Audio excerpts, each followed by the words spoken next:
sweetheart, it's Emma again. I've got another story for you today called The Lion Inside.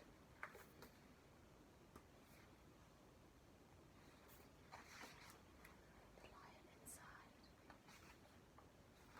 Inside. In a dry, dusty place where the sand sparkled gold stood a mighty, flat rock, all craggy and old. And under that rock, in a tiny full house, lived the littlest, quietest, meekest brown mouse.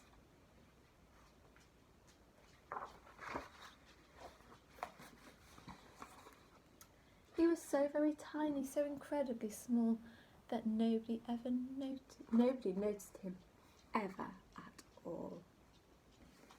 He got trod on and sat on and missed out for stuff, ignored and forgotten. Yes, mouse life was tough. I wonder how you think he's feeling. Meanwhile, far above, on top of the rock, times were quite different. It was Lion O'Clock. This huge, toothsome creature made sure everyone saw how important he was by how loud he could roar. Wonder how the little mouse would feel hearing him roar. He was head of the pack, he was shouty and tough. He loved showing the crowd he was made of strong stuff. Yes, all were impressed by this mighty King Cat. If only, thought Mouse, I could be more like that.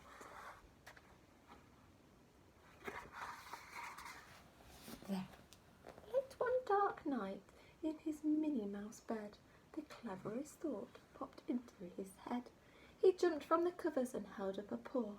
I've got it, he said. What I need is a roar.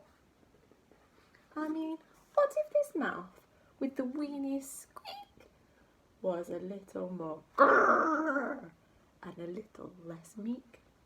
Well, he'd still be the smallest of fuzzy brown mice, but he'd make friends and join in, and life would be nice.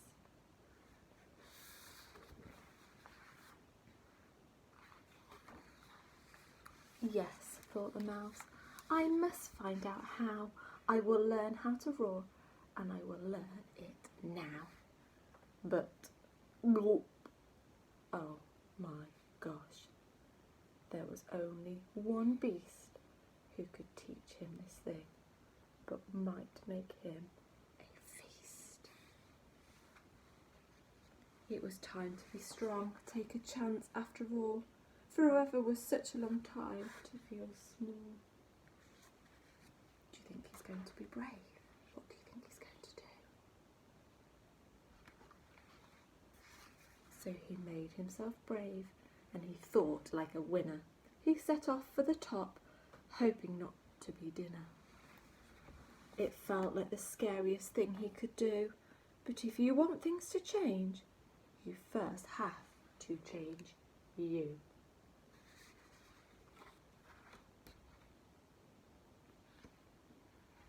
The further he climbed, the closer he got to the slumbering lion reclining on top.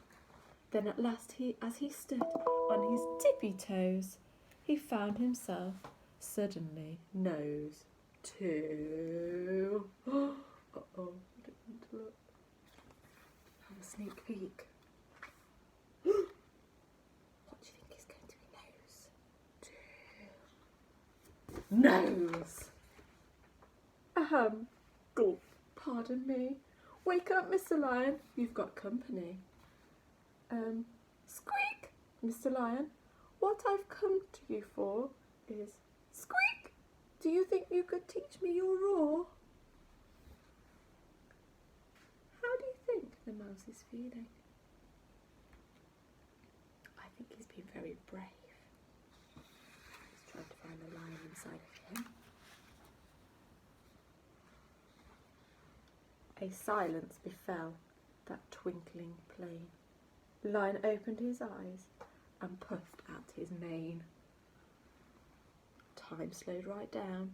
Why, it felt like a week. Then he opened his mouth and let out an... Eek! How do you think the lion is feeling? Is that what you expected to happen?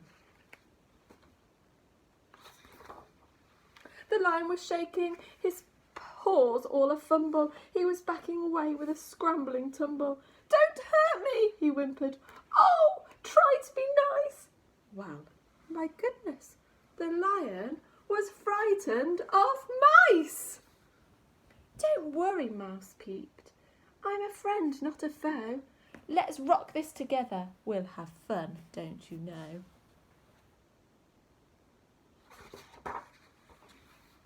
That was a magical moment for sure, when Mouse didn't feel at all small anymore.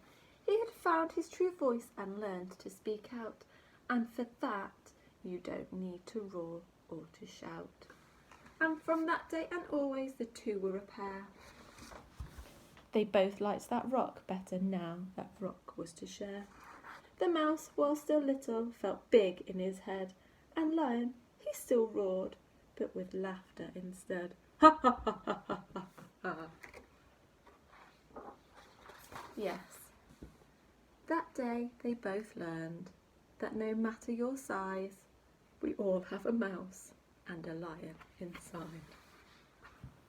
The end. I hope you enjoyed that book. Maybe you could think about things that you might need to be brave at sometimes, things that you might be frightened about, but how you can be brave and overcome them and find the mouse and the lion inside